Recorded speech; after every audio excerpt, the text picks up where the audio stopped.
Article 21 काफ़ी important article है। Indian constitution का आ रहा है फंडामेंटल राइट के अंदर। 12 से लेकर 35 तक सारे आर्टिकल फंडामेंटल राइट के अंदर है, तो याद रख लेना है। आर्टिकल 21 आर्टिकल 21 किसके लिए इंपॉर्टेंट है? ये है right to life and personal liberty. हमें आज़ादी से जीने का अधिकार है। हमसे कोई हमारी लाइफ बिना मतलब नहीं छीन सकता भाई।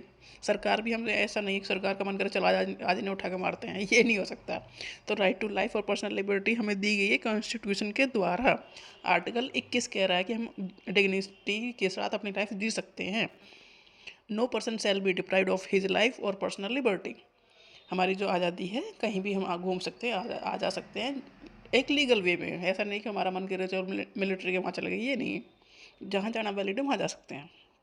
इससे हमारी कोई भी हमारी लाइफ नहीं छीनेगा, except according to the procedure established by law. Simple सी बात, हम कोई कानून तोड़ेंगे, उसमें सज़ा मिलेगी तो मिलेगी, उसमें हमारी लाइफ छीनी जाएगी। मतलब हम ऐसा कोई अपराध कर दे जिसमें फांसी दी जाए तो हम राइट टू लाइफ नहीं ले सकते फिर।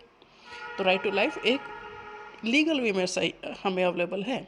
इसका मतलब ये नहीं हम कुछ भी करते फिरें। तो आर्टिकल 21 है right to life and personal liberty. It guarantee the right to life and personal liberty to every person, जो भी सिटीजन है। Not just physical survival but also the right to life with dignity.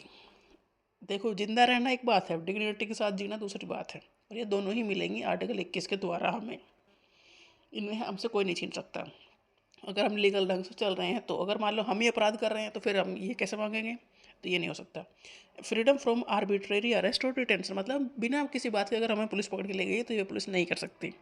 ये भी 21 के अंदर आ रहा है। The government can not take away these rights without following a fair and lawful procedure. अगर हमने कोई अपराध किया है तो एक प्रोसीजर के द्वारा हमें वो सज़ा मिल सकती है, बट ऐसे नहीं है कि जिसके मन में आए हमें मार दे, ये नहीं चलेगा। तो right to life and personal liberty ये है कि आप इज्जत की डिग्निटी के साथ ज़िंदगी जियो, आपसे आपकी लाइफ कोई नहीं छीन सकता। और अगर छीनी जा रही है तो इसका मतलब ये है कि आपने कोई अपराध किया है, वो प्रूफ होगा तो आपसे आपकी लाइफ छीनी जाएगी, अदरवाइज नहीं। तो ये आर्टिकल 21 है right to life and personal liberty, काफ़ी इंपॉर्टेंट आर्टिकल है।